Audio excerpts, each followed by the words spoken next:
ఇక పార్టీలకు అతీతంగా సమావేశం నిర్వహించారు గుంటూరు జిల్లా కాపు నాయకులు. కాపు సామాజిక వర్గాన్ని రాజకీయంగా ఎదగనివ్వట్లేదని ఆగ్రహం వ్యక్తం చేశారు.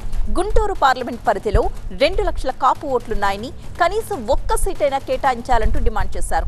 ఇక నుంచైనా కాపులకు రాజకీయ ప్రాధాన్యత ఇవ్వాలన్నారు. టీడీపీ, జనసేన, బీజేపీ పొత్తును స్వాగతిస్తున్నాం అని చెప్పిన కాపు నాయకులు ఈ ఎన్నికల్లో కాపులకు సరైన సీట్లు కేటాయించకపోతే మాత్రం తమ సత్తా ఏంటో చూపిస్తామంటూ హెచ్చరించారు. గుంటూరు పార్లమెంట్ పరిధిలో 2,70,000 జనాభా కలిగినటువంటి కాపులకు పార్లమెంట్ పరిధిలో ఒక్క సీటు కూడా కేటాయించకపోవడం చాలా బాధాకరమైన విషయం. దానికోసమే డిమాండ్ చేస్తూ మాకు ఈస్ట్లో కానీ అలాగే పశ్చిమ నియోజకవర్గంలో కానీ ఒక సీటు కాపులకి కేటాయించాలని పీవీఆర్ ఆంధ్రప్రదేశ్ రాష్ట్ర కాపు నాడు తరఫున డిమాండ్ చేస్తున్నాం. ఈ రోజున టీడీపీ 7-8 సీట్లే ఇచ్చింది స్టేట్ వైడ్గా. ఎప్పుడు కూడా ఏ గవర్నమెంట్ వచ్చినా కానీ 27, 28, 29 సీట్లు ఉండే సీట్లు. ప్రతి ఒక్క ఐవీఎఫ్ క్లినిక్ లో మేము మీకు ఈ డిస్కౌంట్ ఇస్తాము, ఆ డిస్కౌంట్ ఇస్తామంటారు. కానీ మేము బిడ్డని ఇస్తాం అని ఎందుకు చెప్పడం లేదు? మనం ప్రామిస్ కోసం డబ్బులు ఇస్తున్నామా లేదా తల్లిదండ్రులు కావడం కోసం చెల్లిస్తున్నామా? నోవా ఐవీఎఫ్ దాగిన ఖర్చులుండవు, మీరు నమ్మగల నైపుణ్యం మాత్రమే. ఈ రోజు ఇప్పుడు వరకు ప్రకటించింది 7 సీట్లు, 8 సీట్లు. ఎందుకు ఇలా అనగదొక్కాలని చూస్తున్నారు కులాన్ని అనేది మాకు అర్థం కావట్లేదు. దయచేసి ఒకటి గుర్తుంచుకోండి, మీరు మాత్రం పార్లమెంటు నియోజకవర్గంలో ఒక్క సీటు కూడా ఈకపోతే మాత్రం తప్పకుండా ఓటు యొక్క విలువ ఏంటో, కాపుల యొక్క సత్తా ఏంటో ఈ గుంటూరు నియోజకవర్గం నుంచే స్టార్ట్ చేస్తాం స్టేట్లో. ఇది మాత్రం పక్కాగా చెప్తున్నాం మేము. మా ప్రతినిధి నాగరాజు సిద్ధంగా ఉన్నారు గుంటూరు నుంచి తాజా సమాచారం అందించడానికి. నాగరాజు, గుంటూరు పార్లమెంట్ నియోజకవర్గంలో రేస్లో ఉన్న నేతలెవరు? గుంటూరు పార్లమెంటు పరిధిలో ప్రధానంగా 2 పార్టీలకు సంబంధించి కూడా టిక్కెట్లు ఇవ్వాలి అని చెప్పేసి మొదటి నుంచి కూడా కాపు సంఘాలు డిమాండ్ చేస్తూ ఉన్నాయి. అయితే వైసీపీ ఇప్పటికే ఒక ఎంపీ అభ్యర్థితో పాటు మరొక ఎమ్మెల్యే అభ్యర్థిని కూడా ఇప్పుడే ఇన్ఛార్జిగా ఇవ్వడం జరిగింది.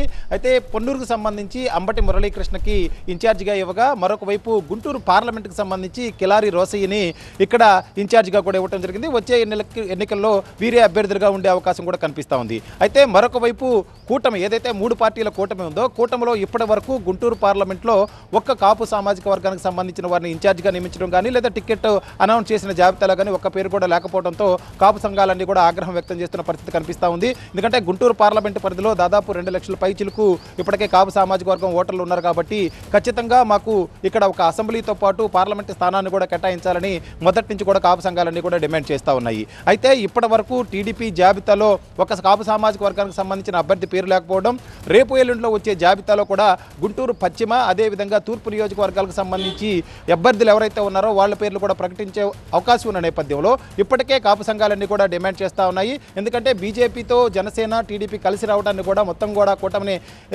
స్వాగతిస్తున్నాం, ఆహ్వానిస్తున్నాం. అయితే టికెట్ల విషయంలో మాత్రం కాపులకు అన్యాయం జరుగుతుంది. కాపులకు ఖచ్చితంగా గుంటూరు పార్లమెంటు పరిధిలో ఒక్క ఎమ్మెల్యే సీట్ అయినా అభ్యర్థిగానే ఇవ్వాల్సిందే అని చెప్పేసి డిమాండ్స్ అయితే చేస్తున్న నేపథ్యం మనకు కనిపిస్తుంది. ఈ రోజు కూడా కాపు సంఘాలన్నీ కూడా చాలా స్పష్టంగా ఇదే అంశం మీద మీడియా సమావేశాన్ని ఏర్పాటు చేసి కూడా ఈ విషయాన్ని స్పష్టంగా చెప్పడం జరిగింది. అయితే రేపు ప్రకటించే అవకాశం ఉన్న ఏదైతే గుంటూరు ఈస్ట్ కావచ్చు లేదా గుంటూరు పశ్చిమ నియోజకవర్గాలు కావచ్చు, ఇక్కడి నుంచి కూడా ఇప్పటికే బీజేపీ ఒకటి గుంటూరు పశ్చిమ స్థానాన్ని ఆశిస్తుంటే గుంటూరు తూర్పు స్థానంలో టీడీపీ అభ్యర్థి ఉండే అవకాశం కనిపిస్తుంది. అయితే ఈ 2 స్థానాల్లో కాపులకి ఇచ్చే అవకాశం ఏ మేరకు ఉందనేది మాత్రం ఇప్పటికీ $1 మిలియన్ ప్రశ్నగానే కనిపిస్తుంది. ఎందుకంటే అభ్యర్థుల రేసులో చాలామంది ఉన్నారు. మరొక వైపు డేగల్ ప్రభాకర్ మొదటి నుంచి కూడా ఈ 2 స్థానాల్లో ఏదో ఒక స్థానాన్ని కేటాయించాలని టీడీపీ అధిష్టానాన్ని కోరుతున్న నేపథ్యం అయితే కనిపిస్తుంది. కానీ ఇచ్చే అవకాశాలు ఏమాత్రం ఉన్నాయనేది మాత్రం ఇప్పటివరకు అయితే స్పష్టత రాని పరిస్థితి నెలకొంది. ఎందుకంటే గుంటూరు తూర్పు నియోజకవర్గాన్ని మొదటి నుంచి కూడా మైనార్టీలకి కేటాయిస్తూ వస్తున్నారు కాబట్టి ఈసారి కూడా టీడీపీ అక్కడ మైనార్టీ అభ్యర్థిని దించే అవకాశం కనిపిస్తుంది. ఇక గుంటూరు పశ్చిమ స్థానాన్ని బీజేపీ ఆశిస్తుంది. పొత్తులో భాగంగా బీజేపీకి వెళ్లే అవకాశం ఉందని పెద్ద ఎత్తున కూడా ప్రచారం జరుగుతుంది. ఒకవేళ బీజేపీకి గనక గుంటూరు వెస్ట్ స్థానాన్ని కేటాయించకపోతే ఇక్కడ ఒక బీసీ అభ్యర్థిని టీడీపీ బరిలోకి దించుతుందంటూ కూడా ఊహాగానాలు వెలువడుతున్నాయి. ఈ క్రమంలో చూసుకున్నట్లయితే కాపులు డిమాండ్ గుంటూరు పార్లమెంట్ పరిధిలో నెరవేరే అవకాశం కనిపించడం లేదు. ఒక గుంటూరు జిల్లా వ్యాప్తంగా ఉన్నా కూడా ఇప్పటికే వైసీపీ 3 అసెంబ్లీ స్థానాల్లో అభ్యర్థులు ఇవ్వడానికి రెడీ అయింది. మరొక పార్లమెంట్ స్థానాన్ని కూడా ఇవ్వడానికి సిద్ధమైంది. కాబట్టి టీడీపీ మీద ఇప్పటికే ఒత్తిడి పెరుగుతున్న నేపథ్యం మనకు కనిపిస్తూ ఉంది. Right, thank you Nagaraju.